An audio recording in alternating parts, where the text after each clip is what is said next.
All right, we're back, and it's COMP2007 Enterprise Computing. It's week 1, lesson 1, part 1, right? Which is our part 2, actually, part 2. The first lesson, the first video we did was kind of a course outline. Here's what we're doing, this kind of stuff. Now we're going right into a little bit about ASP.NET. I want to talk about. This is the book, like I said before. It's ASP.NET 4.5.1 in C# and VB. I won't be talking about the VB pieces to this thing. I will be talking about the C# examples. You certainly can download the code as well, and we'll have our own code as we move forward. Okay, at the same time, as I'm doing this stuff, I'm going to also launch my virtual machine, because I run Windows. As you can see, I'm running a Mac, but obviously we're doing ASP.NET, and we're going to run it in a virtual machine for me. So I'll do that, and I'll kick that up as we're going. One thing to note, over the last little while, just as that's kicking up, I don't know if you know from a Windows perspective, Windows, because this big launch they're doing with Windows 10, they've also released some additional tools. One of them, which I recommend if you're not a PC user and you don't like to work with Windows for whatever reason, you can download something called Visual Studio Code. That just came out last week, right? Visual Studio Code. If you download it and you can install it, it's from Microsoft and it works cross-platform now on Mac and Linux, right? So that's a really cool thing they just come out with. Now it reminds me a lot. If you actually look at Visual Studio Code, it just asked me to log in. It actually, what it does is it looks very similar to like a brackets or a Sublime. If you're used to using Sublime or brackets, Visual Studio Code looks very similar to that. So if you don't want to work for whatever reason, you want to work with C#, you want to do VB or something like that, you can do it Visual Studio Code. For us, for ASP.NET, it may not be the best choice, only because when we use ASP.NET, it's Visual Studio is the best environment to me, right? So that's the environment of choice. However, I want to bring it up to you just in case you're a person who wants to push the envelope, who likes command line, right? If you want to do that kind of stuff and you want to submit things and your stuff still works, right? And it's all ASP.NET web forms, all the power. I'm not going to stop you. And there are ways now to get that done outside of the Microsoft Windows environment.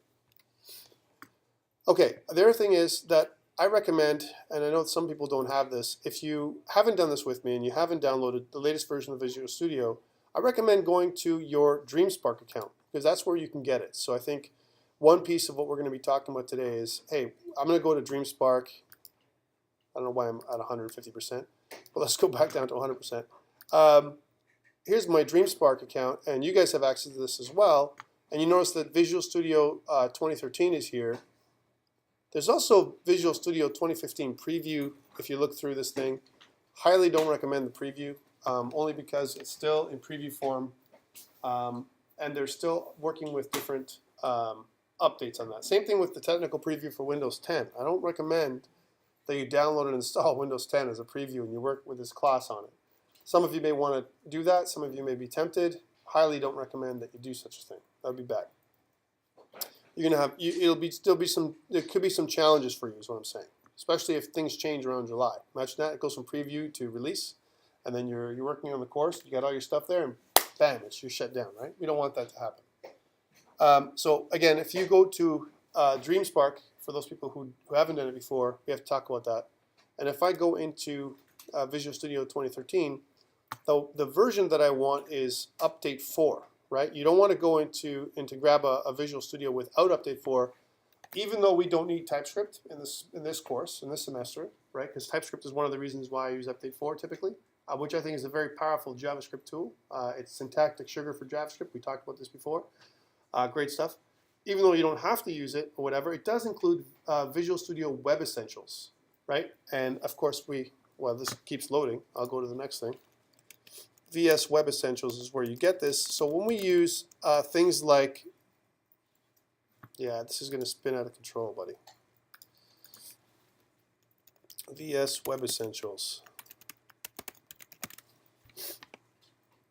Yeah, I love the internet. Love it at Georgia. It's fantastic. Anyways, if you download Visual Studio Web Essentials, if you're reconfiguring your system, I'm going to be using some of the Zen coding shortcuts when we do stuff with ASP.NET, because there's some really cool things. It gives you a lot of things like compression, minification, a lot of other stuff. From a tooling perspective and environment setup, I highly recommend that you grab Web Essentials, and there is a download if you want to take a look at it for across different versions of Visual Studio. Oh, by the way, please don't use Visual Studio 2010. That would be bad if you're going to do that, or 2012.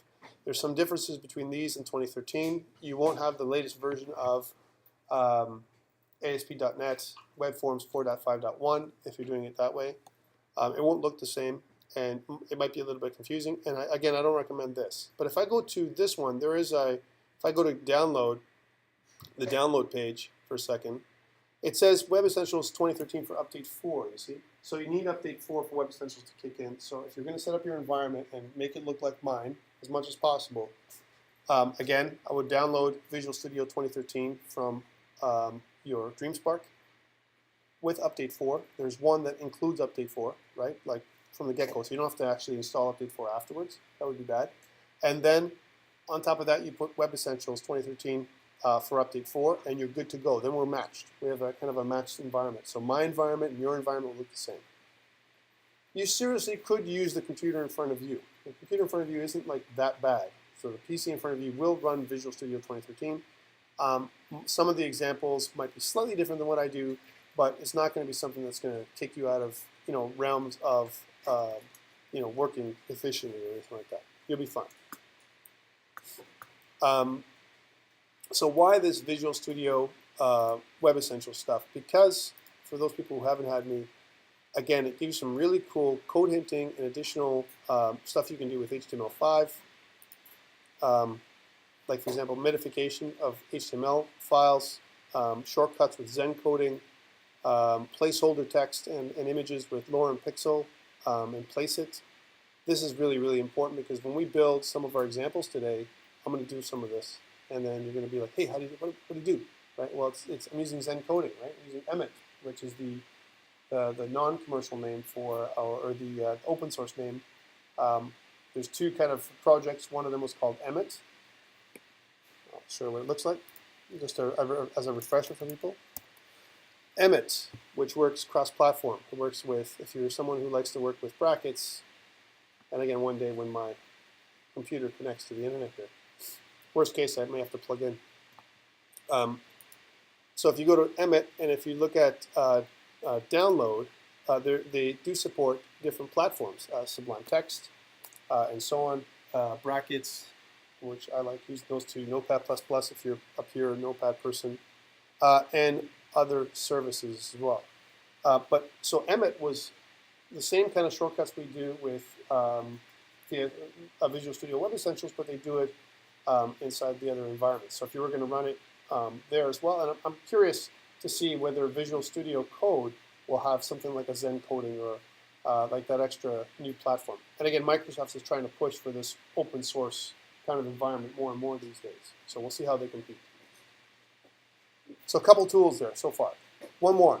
I'm definitely going to be using GitHub. So if you don't have a GitHub account, like I said before, last semester when we were together with some of you, I got you to sign up to GitHub, and I gave you kind of a bonus mark to sign up. I can't do that this time because I'm giving you bonus upon bonus upon bonus for doing something the same.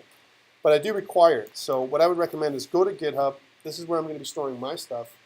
I want you to kind of create your own account, and this is where I'll be doing our stuff, basically creating repositories here where you can see my code. Right? So again, please go on GitHub. That's definitely another tool we're going to require. If you're not good with GitHub, you don't know how to use GitHub and all that kind of stuff, it's quite simple. If you follow along with what I do in the videos when we create them, it's very straightforward. I also recommend, if you've never installed GitHub, and if you're a Windows user, you can go windows.github.com. If you can't make your Windows work like Reddy, let's say he says he can't connect GitHub with his Visual Studio for whatever reason, you can certainly use the tool you can download. There's an app you can download from GitHub, which is a tool that you can use that's locally an app, a native app that works with Windows or Mac if you're a Mac user, right? Unfortunately for Linux users, they don't have quite the same support, but I recommend highly, you know, that you download this thing. It does fix the problems, and it does give you Windows PowerShell. So if you're someone who wants to do GitHub on the command line, you can do that as well by downloading and installing this tool. That's it for GitHub. So yeah, so that's another tool we need to look at. Any questions around these things? I know these are kind of common things we've talked about before, but I got to talk about the environment a little bit. Yeah. Last time we used how to do it to the user interface. Are we going to do it by command line this semester just to learn how to do it? Sure. Yeah, because I noticed while I was working that they don't use the interface. Visual Studio. They use Windows, they use Bitbucket, everything they do by command. No problem. It would be, Visual Studio, it has it built in, right? And I think it's a good way of doing it, but you could kind of mix and match, eh? So if we do, we'll start off with the environment. Remember, I gotta, Louis, you know, I want to do what you're saying, right? But the other people from the other class, if I do something like this in your class, the other people from the other class, I gotta kind of share what I'm doing with you guys with Rich. So I don't mind, but I'm just saying. I'm pushing him to do that. Yeah, I think it's something we need to do. Version control is super important these days, and if you don't know how to use version control, you're in a disadvantage, right? So, like if you, the guys in the back, I know some. I haven't worked with some of you guys in a while or ever. Did you guys use version control at all? Did you use GitHub or Git? Yeah. So I mean, it's the most common thing. You know, it's nowadays GitHub is almost like a de facto standard. Bitbucket is very popular as well. Either one of those two tools work great with Visual Studio. Right, and definitely command line is the way to go, especially with this modern web app stuff that we do with Node, Node.js, AngularJS. You know, the whole mean stack. I mean, you need to know Git and command line. So yes, I could try and handle some of that stuff. I just don't want to lose some of you guys in terms of functionality. You need to be good with command line in order for it to do that, and there's commands you have to remember, right? So definitely, I'll do a little session for you. On that, in order for you to do command line on Windows properly, that's why I recommend you download this tool, this native tool, this Git tool. Why? Because it does give you Windows PowerShell, this Git shell, right? And this, if you want to do command line with Git, right, one thing it does, it gives you a very Unix or Linux-like interface. So if I was to do like a ls, that would work. You know, if I do a clear, you know, as an example, that would work. If I go and on command line and I go to desktop as an example, and I want to create, just because, you know, Louis said it, I'm going to make a directory here called Louis, right? And I'm going to go into that directory, right? And if you notice, it's empty right now. A couple things I need when I start off Git on the directory. So if you I'll go with what you just said. One of the things is you need to do is a git init. When you've installed everything, in order for you to start off your, you know, your folder structure, you need to do this, and it's hard for you guys to see up there, isn't it? Let's see if I can change the color, right? Because I usually do that too. Sorry about this. You'll see it great on the video. How about that? It'll look fantastic on the video. And here on our screen, may not look so good, but what I want to do is change our layout a little bit, or our colors. First I'll go with a white background, and our screen text will be black, and I'll go with a font size, well, font size of 20 is pretty good. Let me go with like a Consola. No, Consola is 20. I like Consola is 20. That's good. How's that? Is that a little easier on the eyes? Yeah. Right? Now there's this little colored section that shows, what did it do? See what happens? Because they've got, they're colorizing their text. Unfortunately, it's not giving me the right screen text. Screen text is defaulting to this whenever I press enter. Anyways, right? Yeah, what you want to do this. So if I go, the next thing I want to do with GitHub is I need to create a gitignore file. Just as a refresher, a gitignore file. Remember, who's never done Git? Never done Git. Okay, it's okay. So a couple things. What is Git for those people who've never done Git? It's a container, a repository of where we're going to put our files, right? There's two repositories. One that's local, and there's another repository that's remote. The remote repository is on the web. It's on the cloud, right? And the local repository is what I'm showing you here. It's just a folder, right? So if I want to create a container, first I've got to do the git init command locally. The only way you're going to get access to that on the PC is if you download and install the native app, and it gives you Git shell, which is Windows PowerShell. That's what it is. And by the way, if the machine doesn't work in front of you, it doesn't give you Git shell or whatever. And by the way, you can still download everything that I'm telling you right here. You're just going to get wiped away tonight when they do a refresh, right? So there's a bit of setup. I do recommend bringing your own laptop into the course from a control perspective. You have more control. If you're a Mac user, I use VMware Fusion. You might want to use Parallels, whatever you want to use to run Windows. That's totally cool. I prefer VMware Fusion. It's a little bit more stable. You can also use VirtualBox if you're an open source kind of guy. Either way, you can download and install the latest version of Windows through DreamSpark and create your safe environment. I highly recommend doing that as a Mac user as opposed to doing it any other way. If you're a Windows user as well, if you have a lot of space on your Windows machine and you don't want to mess up your own environment, you've got a development environment on your Windows machine, hey, download and install VirtualBox. Create your own clean install of Windows so there's no issues, right? Ready? So it's not going to conflict, right?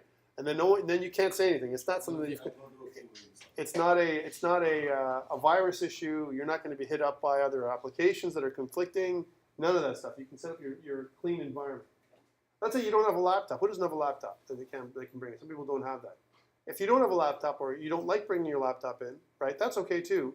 You can work remotely from home or from here. So you can use TeamViewer or some other remote control software, and then it'll tunnel nicely through the school, believe it or not. And you can run your desktop machine at home, and you can access it here. That might be another solution for you, as opposed to bringing a laptop all the time, or if a desktop replacement, a big honking laptop. There's other things you can do there as well.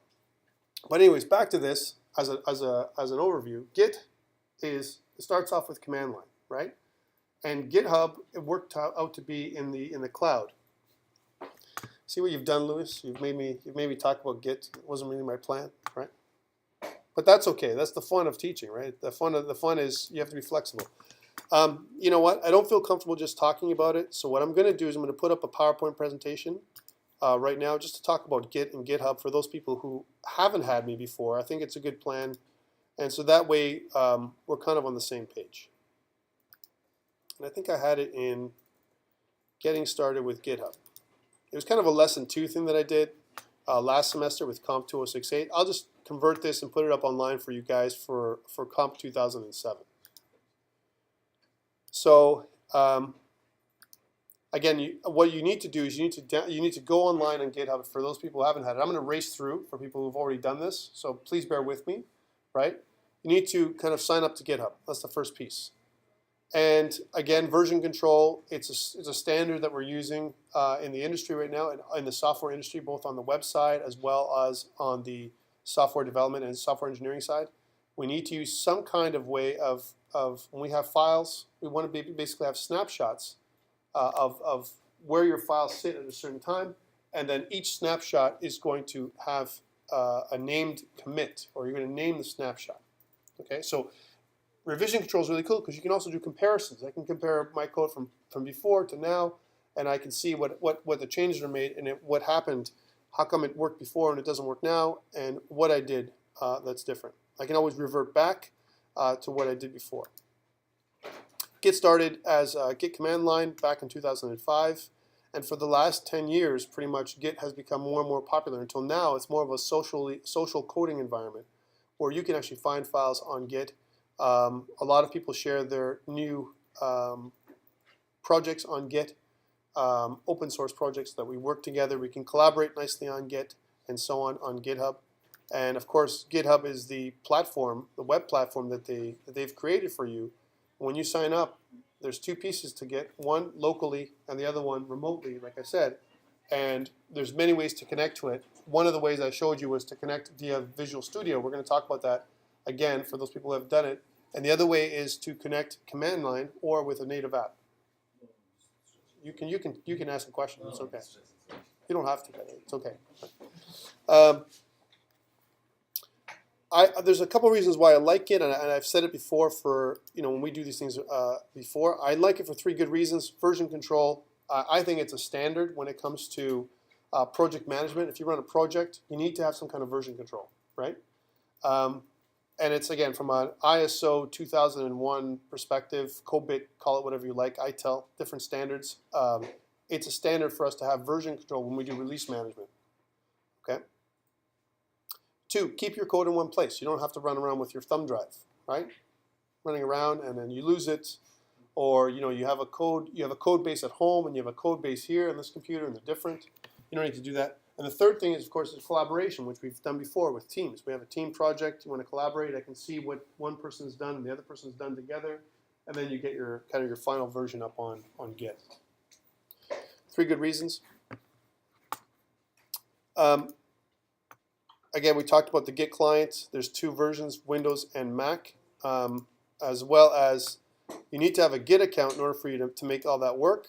And you can sign up. There is the free account that has, for most people, there's no private repos on your free account, as an example, but you could sign up as a student and have a private repo. And there's ways of doing that. If you actually go on the site, you can get that, yeah. Bitbucket, I think, offers A private repo from the get-go, it does. Yeah, absolutely. If you want to use Bitbucket. Connecting Bitbucket with Visual Studio, there's a challenge. Just let you know, right? More of a challenge there. You could use same URI. It is a kind of, you have to download something else, is all I'm saying. Yeah. And once you download and install GitHub, you want to create a repository for the first time. And you're going to do that after you've installed, if you have to create your account with this plus button. So if I go back to my account here on GitHub, so I go back to GitHub, let's create a repository, a test repository for us today. And the first one I'm going to do, of course, is the name of our course today. So COMP2007, and it's lesson 1, part 2, because we're at part 2 right now, right? When you do that, and Lewis asking for command line, Git gives you all the command you need to connect your repository, your local repository, as an example, that's on your local machine through command line into GitHub. You can totally do that. Now, you need, like I said, a git ignore file. You need that. If you want to connect through command line and through Visual Studio at the same time, through both interfaces, and you want them to sync, I highly recommend, highly recommend that the stuff you do in Visual Studio you do first, and then you connect everything else through command line. And the reason for that is because it kind of sets all that up for you, and you're synced up. Otherwise, what you're going to have to do is you have to clone your repository, and there's some other changes. But let's suppose you're someone who wants to kind of create a link with your repository, and you want to do it through command line. You just follow these commands right here. Git init, which is you initialize the repository. You can add a README file as an example. And the README file is important because it describes your repository. What is your repository? What is this container that you have your files on? It should really describe your project, right? And the next piece is your first commit. Well, right now we've got this repo right here that I've created. Let's kick off Visual Studio 2013 and do that. I'll keep this running just from a testing perspective, but let's do Visual Studio 2013. So we first kick off our first project in Visual Studio. It reminds us back when we did, for people who did COMP2007 or whatever, it's kind of in the same, we kick it off in the same area, right? So let's kick it off for the first time. I go to a new project. There's a couple ways that I can start off a new ASP.NET application, right? The one way you could do it is you go to C#, right, as an example, and inside this container, you can go down to where it says web, and you can install this ASP.NET web application. That's the one way to do it. This is, to me, the preferred method, right? Why? It gives you more control than if you made it a website. So don't do it that way, and I'll show you what I mean by that. Again, I'm in Visual Studio. I go in and I go File, New. There's 2 things I can do. I can do New Project and New Website, right? If I go to New Project, right, that'll give me this list. If I go to New Website, though, File, New Website, right, it gives me a different list. Now, it still gives me this empty website area here, but the choices down here to connect with GitHub and version control and all that kind of stuff down on the bottom, they're different. In fact, it doesn't exist, right? So I don't recommend doing it this way. Some people may take the wrong path, and when you go to this way, you're going to have to build up your ASP.NET environment a little differently. Okay, so I highly recommend, again, going into this either here in the start page or file, file new project. Oh, come in. Come in.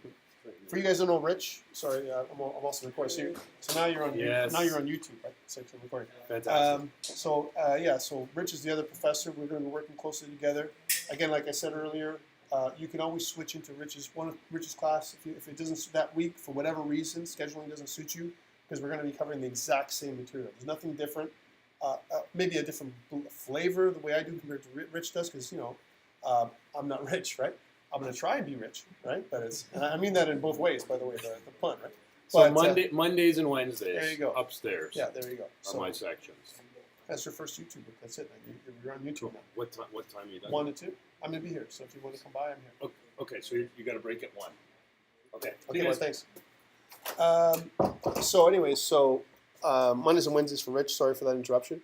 But the great thing is that when we're looking at this environment here, going back to what we're doing, you can go new project, or like I said in the start page, new project here.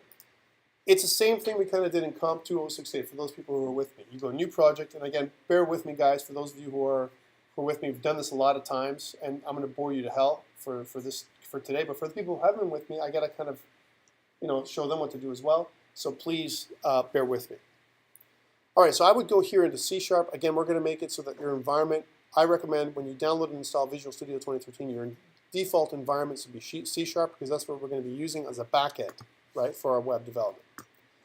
And then I'm going to choose this ASP.NET web application. Now, right now it says web application 1, right? And I'm going to change this web application 1 to kind of show today's lesson, which is COMP 2007, and it's lesson 1, part 2. So you see I'm matching up what my repo is called with the lesson, right? So that way we're all in sync. The other thing is on the bottom here, there are 2 checkboxes. One of them is, hey, create a directory for the solution, and another one is create a new Git repository. And it might be, if you've never done a Git repository before, it might say add solution to source control. All right? I would check this. I would check this little option here. If you've never done Git before, you're going to have a slightly different option than me, right? I'm going to press OK. And when I do that, before, when we started doing MVC and so on, we used to choose, COMP2008 and other courses, we did this empty project. I recommend this is where we start as well. And the reason for this, for web forms, is if I was to start with web forms, let's see what I get when I do web forms, right? I'm going to do this, and then I'm going to sync up with with GitHub so you see the difference, okay? So I'm doing web forms. I've chosen web forms. I can also choose host in the cloud, which is what I want to do with you guys eventually. I want to host this application in the cloud. You'd have to be logged in to Microsoft Azure. We're going to talk about that in a bit. And once you click host in the cloud, then boom, we connect and we actually host our application up there too. But for now, I'll leave it unchecked and press OK. Now when I do that, what Visual Studio does is it creates a scaffold for us. A bunch of files to start us on a good foot, so they say, right? So it creates our web application. It's going to take a little bit of time because it's gathering a bunch of files together, and it actually creates our first application. If you look at it, this is our .NET application. If I go to my Solution Explorer now, you can see that there are tons of files that it gives us starting off. It's not like how we did the other for those of us who were together with COMP2008. It's not like that. There's like a ton of project files here. And they get some funny endings that you've probably never seen before. This ASPX ending and so on, right? We also have a couple of files. This bundle config file. And we have a web config file and other files that normally we don't have. So this is what you get when you start off your base Visual Studio ASP.NET Web Forms application if you choose Web Forms in the project, right? Bunch of files. Good and bad. Let's run this thing. If I was going to debug this thing the way it is, I'm going to run it in Chrome. It's not funny. I choose not to use not because for any other reason. I'm waiting for the Microsoft Edge, by the way. I know that it used to be called Microsoft Spartan, the Spartan project for Windows 10. Now it's called Edge, right? So hopefully it'll be different. And this is what my application will look like, right? So this is kind of, I've got a scaffold. And one good thing about it right away off the bat is, guess what? It's also responsive right off the get-go, right? So it comes with what? Bootstrap built in. Bootstrap and Microsoft, they're using Bootstrap as a standard for front-end development. And there are shortcuts we can use in Microsoft to get Bootstrap going, right? So ASP.NET with Bootstrap, right? And again, it gives you some basic pages as a starting page, a home page, an about page, a contact page, almost everything you need. It also gives you a login and registration page, a lot of stuff right off the get-go. So it's not like you have to start off with nothing. For today, it's a little much. We don't need all this stuff, and there's a lot of technology going on that if I was to look at these things, you'd be like, what the hell, right? But for now, we're just going to exit out of here, and I'm going to go back to I'm going to stop debugging here. I'm going to go back to my Team Explorer, and I want to kind of sync up. I want to demonstrate this GitHub stuff. So how do I do that again, for those people who haven't seen it? I click Changes. That's the first thing I do. And in Changes, it shows me all these files that are part of these are new files that Visual Studio has added. I don't have any untracked files, if you notice back down here. I'm tracking everything right now in my gitignore file. If I have to make a commit message. The commit message is almost like the name for my repository. That's all it is. It's the name of my snapshot. So it's almost like I'm taking a picture of my files the way they are right now. I click, I take the picture, and then I got to name it, right? So what's the name of my files? I definitely want to do something like an initial commit, or created, ASP.NET web forms, kind of project structure or something like that. Or maybe installed, something like that. Installed, that's maybe what it is. ASP.NET web forms project structure. That's what I've done, right? And I'm going to click commit. That's my message. It's almost like the name or a message, a short description of what my changes are all about. That's the name of my snapshot. That's all it is. So as soon as I make that name, it assigns that name to each of these things, each of these changes. Now that my changes have been named, I have a commit locally. I have to connect remotely. And in order for me to do that, I'm going to click home, my home button here, and I'm going to go to unsync commits. And if you notice, there's this space for the URL, and this is what it's looking for here is the URL of my GitHub repository, which is this. After I create my repository, I get this URL, and I take this URL, I copy it, and when I go back into Visual Studio, I can kind of paste it in here. And now that I've got this URL, which matches up with my project, I can click Publish, and if everything goes well, then it'll connect to GitHub and push it to the remote. Okay, cool. Now I'm going to cover the command line stuff. So if I go to, here's my GitHub repository. If I refresh my GitHub repository, then I get all the files that I had put up there. They do include a gitignore file. If I look at the gitignore file, it tells me all the different files that are ignored, as an example, by Git. They won't send up certain files that are part of the system. So system files are not going to go up here. Right? This is good because sometimes system files can be quite large, especially the executables and stuff like that. You don't need those files. And that's what the gitignore file does. Right? Okay, cool. But inside here, inside this COMP2007 directory, I have all my files for my website. Right? So there's my default ASP.x file and the code behind file, which we're going to talk about later today. Okay, let's go back. So I've done my first sync. Now I want to sync it up with my folder on my desktop. And I want to do it because Lewis is pushing me, right? He's pushing me, right? I want to do a command line. How do I do that, right? Well, there's a couple things I can do and a couple things I recommend you do, right? First of all, you can definitely clone the URL. And if you notice, this is the actual URL, the same URL that we had from before is right here, right? So we can say clone to desktop, right? I can click that. Now I'd like to do it in Windows. That was the Mac. This is the Mac side. I could clone on the Mac side too. I won't be able to run it on the Mac side because I don't have Visual Studio on the Mac side. I have Visual Studio Code. It's not the same. And I won't get the same level of support, right? But if I want to clone to desktop, the easiest thing is to click this button. I could also download the zip file. Highly don't recommend that if you're going to actually use command line in addition to everything else. So you're going to create a new directory. However, if you've already done everything with Visual Studio, just like we just did just now with Team Explorer, right in here, and if you've connected up properly, then I should be able to go into my solutions. If I right-click on my project files here, I can go down to where it says Open File, a folder in File Explorer, and if I do that, it actually opens up the folder. This is my actual folder where I have my files, right? Let's take a look. and if I go back out, it's under the GitHub folder on my machine. I can right-click and I say copy address as text. I can do that. And then when I go into my Git shell, I'm just going to go back into Git shell here, I can kind of CD into that. So I'll CD, and then I'll kind of right-click here, and it gives me the exact location of my repository. I can press enter.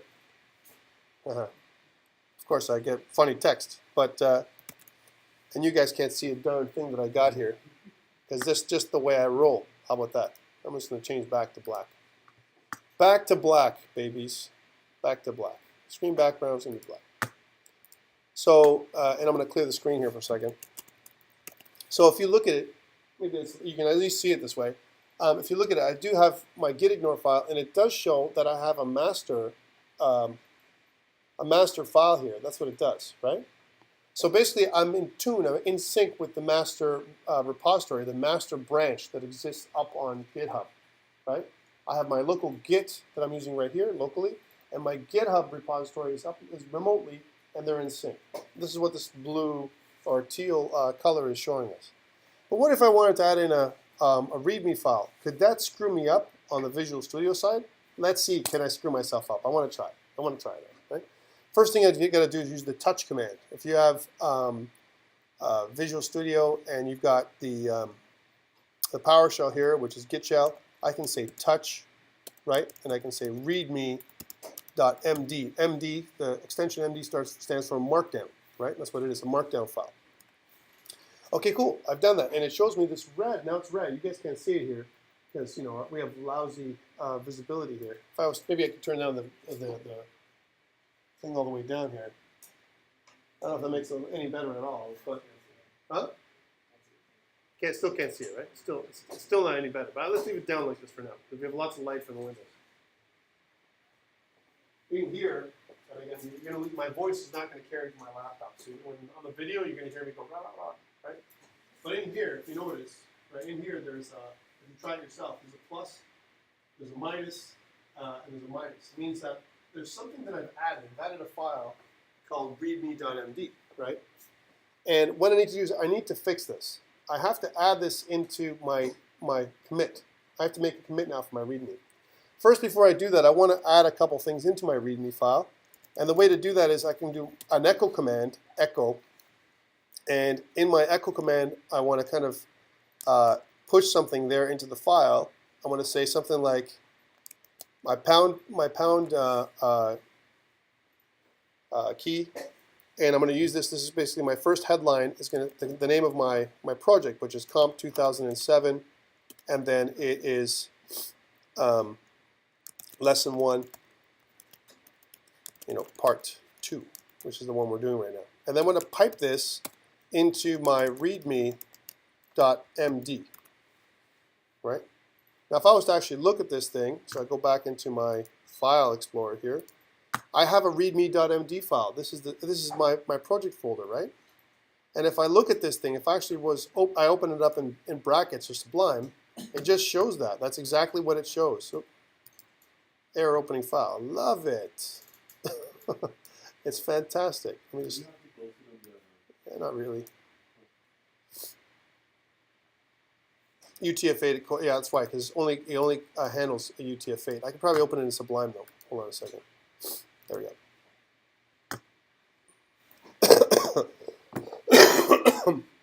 That's what I piped into it. So whatever I put in the README on the command line, it actually pipes it into the README file. So you can actually create your own all the information you want in your README file here. Okay, I just wanted to show you what it looked like. All right, so let me get rid of this, and I'm going to go back into my command line. So I've done this, I've made a change, and now I want to add this into my Git. So I'm going to say my command is going to be git add, and I'm going to put dot for I'm going to add all my changes. Now it's not only going to add the changes or only files that are not targeted by my gitignore file. If the gitignore file says don't add it, even if I put git add dot, which means git add everything to my latest commit or everything to the stage. I'm putting everything to the staging area. That's what it is. So before I make a commit, I put everything to this staging area. And then once I've got everything in the staging area, I name the staging area, all the files I want to create a commit for, right? And then I push it to my master branch. Okay, so let's do this. So I've git add dot. It says, cool, now I have a green file. It says, hey, look, you're green. It still doesn't say linked up with master. It's hard for you guys to see this, right? And now I've got to do a git commit. So I do git commit -m, and I'll put in there something like added README file, right? That's my commit. Now, if you notice, my master, it says master, but the color's a little different. It shows me this kind of a different green color, right? I'm ready now to make a push. I can push this to my remote branch. So I'm going to go git push origin master, and what it does, as long as I'm logged in, and if I'm not, it's going to ask me to log in, it's going to push the branch out to master, and now I'm back to green. So I've done a push out to the master. Now here's a problem. I'm out of sync in Visual Studio. Visual Studio, it doesn't know about the extra file that I've got going on, right? And this is where people get all messed up, right? Because I'm working outside of Visual Studio and inside of Visual Studio, plus I have the local native app. What do I do with that? First of all, let's check and see if it made the changes here. So I'm going to refresh my remote GitHub repository, and it's here. Here's my README, and if you notice, it shows COMP2007 Lesson 1, Part 2, right? So I did it properly with my command line, no problem. But there's a problem. There is a problem now with my Visual Studio. Let's go back. So I'm going to just kill my command line. I'm going to minimize that. And I'm going to go back into this, and if you notice, do I see the README file in here? No, right? If I go to Team Explorer and if I go sync, what I want to do is pull or fetch the files first. But let me just do syncs. I want to sync up the master, and it's going to check to see if there's anything wrong, right? And when I go back here, right, as an example, do I see the README file in here? No. Why? Because I'm looking at my project folder here. It's not messing things up in here, right? I haven't done anything in here that's going to look at it. If you notice, my solution is another folder level, right? I could add it in, right? But I wouldn't add it in this folder anyway. If you notice on my command line, this is why it worked nicely and there's no conflict. On my command line, if I do an ls list command, right? Or if you're a Windows user and you don't know the Linux, a dir does the same, right? It shows me my files, but it shows me that I've got a couple folders. Here's my folder, COMP2007, and my README file sits outside of the folder, right? You can tell it's a folder by the D on the left-hand side here, right? So that means it's outside of this folder, and then because it's outside of here, I don't see it anyway. I don't see my git ignore either way. But if I want to see hidden files, I can do that by clicking this little button right here, right, in Visual Studio. And if I do that and go in here, I still don't see it because, again, it's outside of the scope of my project. So I don't want to see my git ignore file either, as an example. Okay, so that's one way we can do it from command line. I can also, another thing to do if I was going to do command line, let's say I wanted to change a file that's inside my folder now. That's where it gets hairy, right? So I'm going to go CD into comp 2007 lesson 1 part 2. I'll do a list, lots of files, right? And let's say I want to add in a new index.html file or something else. I'll make an index2.html so it doesn't conflict with anything else, right? A static HTML file. So it's the same thing. I say touch index2.html. It creates this file for me, right? And I know there's a big long line here, right? Well, that's how it is because my folder structure is pretty deep right now. And let's say, for example, I want to make sure that I add this into I add something into there. Now, there's two ways I can do that. I can do that locally. So here I am. I go into my folder, and I want to make it the change in here. So I look for index2. Here it is, index2.html. I double click in there. It doesn't do anything, of course, because it's empty, right? I can also edit it in brackets or Sublime. Let's do Sublime today. Why not? And in Sublime, I want to kind of create an HTML structure. If I just put HTML, it doesn't do that, right? I can also put in HTML5, right, which kind of creates a basic structure in Sublime text, right? So some basic structure, and let's say I'll use a body tag in Sublime and with an H1 tag that says hello world, right? So kind of, hello world. right? Oop. I should put the H1 tag in it. What do you think? All right, so there's my H1 tag and everything else I put in there. I could have written it also this way with Emmett, right? If Emmett is installed properly, I could have done something like this. And Zen coding looks the same way, right? There it is, hello world. That does the same thing. You can notice I made a mistake. So I'll just get rid of that. I'll save that file. And when I do that, now that I've saved it, that's the file that's local to my project. Now, does it appear in my project? Let's go back into Solution Explorer, right? And I'll open up to my solution. Where's my darn index2.html, right? It doesn't exist. It doesn't exist in my project because Visual Studio, ASP.NET, Web Forms, and ASP.NET in general, it requires you to add it in because it keeps track of all the files that are in your project with my configuration file, right? Now there is an easy way to add it in, but we won't do it right now. I'll show it to you after. Okay, for now, I've added a new file, and I want to sync up with my GitHub online. So first of all, I'm going to do a clear screen. And when I clear screen, I want to git add dot. So there it is, I've added it in. And then I want to go git commit -m, sorry for the long line here. And I'm going to put something like added index2.html, right? Once I've done that, it gives me a different color. It tells me, hey, I'm ready to go now. You've added it into the staging area.